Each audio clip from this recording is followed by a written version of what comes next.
My stepmom marries my dad, takes her kids on their honeymoon without telling me, and expects me to let them move into my inherited home. I, 22F, am the legal owner of the house I grew up in after my mother left it to me. I inherited this house when she passed away last year at the age of 47 from a stroke. It was sudden, but I've made my peace with it.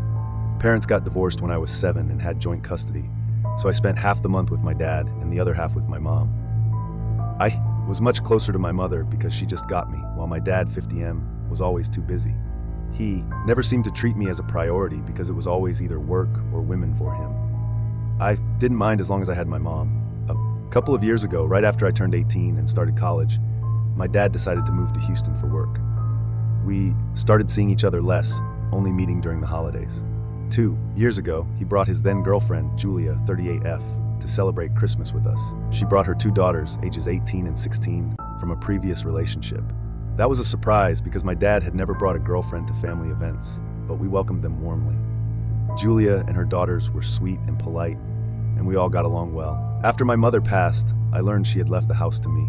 Thankfully, she divided her assets in her will when I turned 18, because she liked to plan ahead. Since I had just graduated, I decided to move into the house and find a local job so I wouldn't have to leave anytime soon. I wanted to stay in my childhood home for comfort. My dad wasn't happy about my mom's decision, and he made sure I knew it.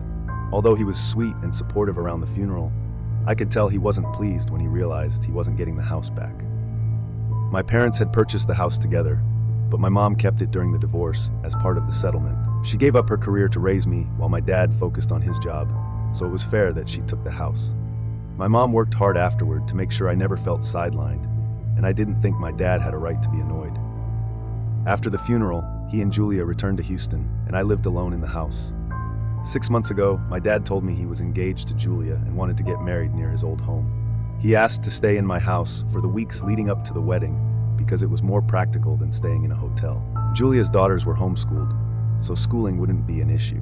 I agreed for a couple of reasons. I was tired of living alone, and I liked Julia, so I thought it would be nice to have them around. My dad also promised to split the bills, so I wouldn't have to worry about extra expenses. They moved in about a month before the wedding, and it was comforting to have company. I even dreaded the day they would leave because I didn't want to go back to being alone. 2 weeks before the wedding, my dad sat me down and asked if I'd let them move in permanently. I was surprised, but he explained that he wanted me to get used to being part of a family again. While I wanted to say yes immediately, I couldn't ignore his earlier attitude about the house. I told him I needed time to think about it and would decide after the wedding. He seemed annoyed, but didn't push it. They got married 10 days ago, and we had a great time at the wedding.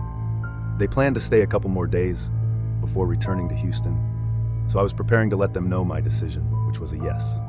However, 2 days after the wedding, I woke up to find they had left for their honeymoon without telling me. Their belongings were still in the house, but they didn't say a word before leaving. I called them, but no one answered for hours. I finally reached Julia around noon, and she casually told me they had left for their honeymoon and would be back in a week.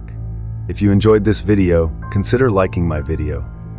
I was stunned. I expected them to at least inform me, if not include me in their plans. When I expressed this, Julia brushed it off, saying they'd forgotten. I tried to explain that my issue wasn't their trip, but their lack of communication, but she dismissed me. When I asked to speak to my dad, Julia's tone changed. She said he was busy and wouldn't have time to talk for the next few days. Then she became mean, calling me hysterical for being upset. She told me to get over myself and reminded me that my dad had a new family now. By the time they returned, she expected me to have the house cleaned and ready for them. I don't know who Julia thought she was talking to, but she wasn't going to talk to me like that. She hung up right after saying that, and my anger was through the roof. I decided not to call my dad after that, and thanked the universe for not letting me agree to his suggestion before I'd seen this side of his new wife. There was no way in hell they were living with me anymore. I personally packed all their belongings as haphazardly and badly as I could, stuffed them into a couple of cardboard boxes, and left them in the yard for them to find whenever they chose to come back. I didn't care what became of those things because they didn't belong to me, and neither did they belong inside a house that was mine. After that, it was life as usual for me, and I tried not to think about the betrayal I'd felt because of what my dad had done. Yesterday, they finally came back from their honeymoon, and luckily, I was at work when they found all their stuff in the yard. I'd also changed the locks on the door in the meantime, so they couldn't get in either. My dad was extremely pissed off when he contacted me about it. He told me I was being a brat and overreacting because to them, deserting me at home without notice was not something worth getting mad over, and they did nothing wrong.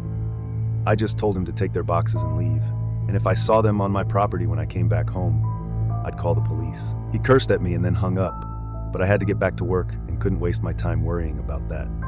When I got home after work, I noticed they'd taken their things and left, and I thought that was the end of it. But the most annoying bit was yet to come.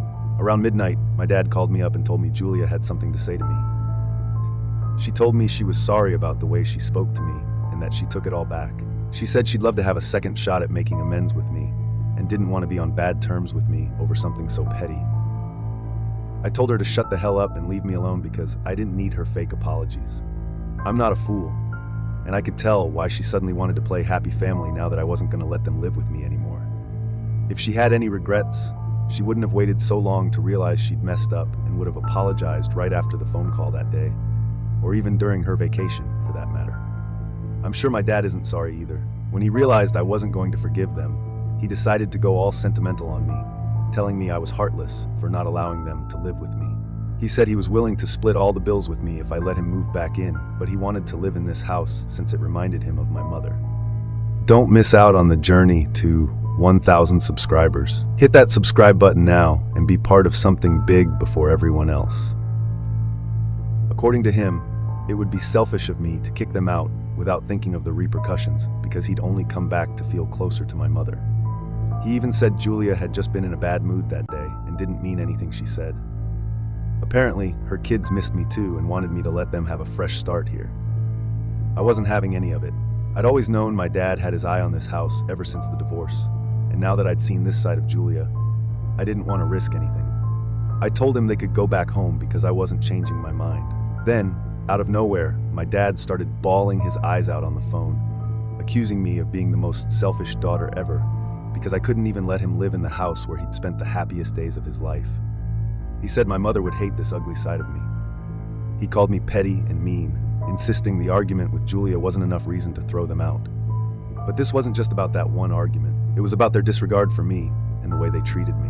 Update 1. The comments on my original post were definitely a reality check. Some of you didn't need to be that rude about it, but I get the point. I stuck to my decision and didn't let my dad move back in because, very frankly, he just doesn't deserve it.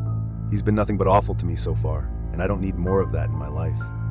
It was nice while it lasted because both he and Julia were very sweet to me initially. But once I told my dad I still needed time to think, their real colors started to show. They probably ran out of patience and thought they could intimidate me into letting them live with me. Unfortunately for them, I'm not that weak. I'd rather be lonely than spend time with the wrong people. I shouldn't have let them come here at all because his reaction when he learned the house's ownership had been transferred to me and not him should have been enough for me to realize how materialistic and selfish people can be. Julia messed things up for herself on a grand scale, and I'm glad she did. Had she not said what she said, we might have ended up a happy family, or so I thought. But now I see that's impossible. I was lonely and missed my mom. All my grandparents had passed on, so I needed a family to support me. But these people are definitely not up for that job. It's been a couple of days since they left, but my dad's been calling and texting me regularly. I'm not answering because I know if I give them another chance, they'll blow it too, and it'll backfire on me. Update 2. Apparently my dad isn't just insistent, he's desperate to move back in. Guess why? Because he didn't take a break from his job like he'd claimed to. He'd been fired a couple of months ago, before his wedding, and had been living off his savings. After an extravagant wedding and a lavish honeymoon, he finally told Julia the truth. They couldn't afford to go back to Houston and rent a place. Julia had quit her job to be a stay-at-home mom after meeting my dad, so she couldn't help financially either.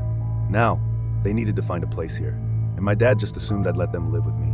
Julia had no idea about any of this until he confessed, which is why she even bothered to apologize.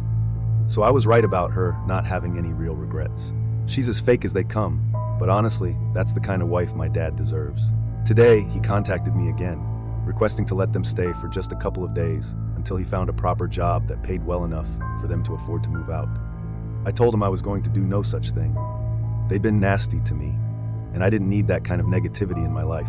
He's a grown man. If he didn't have a job, he shouldn't have had such an expensive wedding followed by an equally fancy honeymoon. I understand the desire to show off, but that's only for people who can actually afford it, not for a man with with a stay-at-home wife and 2 teenage stepdaughters. He knew his responsibilities and chose to ignore them. That's not my fault, and I refuse to feel guilty for prioritizing myself.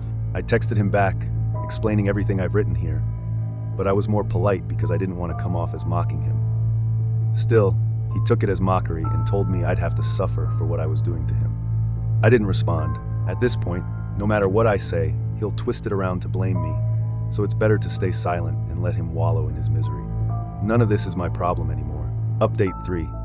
My dad decided to leave the city today, but of course, he couldn't leave without letting me know what a huge disappointment I am as a daughter. He could have left silently, but he is who he is, and so is Julia. They chose to make a whole thing of it. I last spoke to him about 3 weeks ago, but I hadn't checked up on him since, and neither did he bother reaching out to me. Today though, both he and Julia sent me texts, gleefully informing me that Julia's ex-boyfriend had decided to sponsor their trip back home. Apparently, Julia's ex suddenly realized he needed to see his daughters, so he offered to help. Julia has full custody, and while her ex pays child support, he's never been actively involved. I'm guessing he realized Julia and my dad were incapable of fixing their mess, and stepped up for his daughters. Julia and my dad didn't provide these details, but I'm smart enough to piece the story together. They posted a picture of Julia's daughters captioned with a Lucky Charm and 4-leaf clover sticker, which was telling.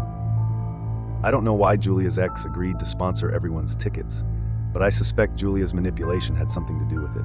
Whatever the case, I'm just relieved they're leaving and that this is the last I'll have to hear from them. I've also realized how easy I had it compared to others who've shared stories about their crazy families. My dad is too concerned about his reputation to harm me in any way because he knows I wouldn't hesitate to involve the police. Now that they're leaving, there's even less reason to think about them at all. I still feel a little lonely sometimes, but instead of brooding, I turn to my friends. I completely shut everyone out after my mom passed away and hadn't realized how isolated I'd become until reading the comments here. It'll take time, but I'm determined to make the best of my life. I have a stable job, a decent income, and my own house, things many people my age don't have. I'm grateful to my mom for that. I also have great friends who care about me. Honestly, what more does a person need? If I run into trouble again, I'll come back here, knowing the wonderful people of Reddit will guide me once more.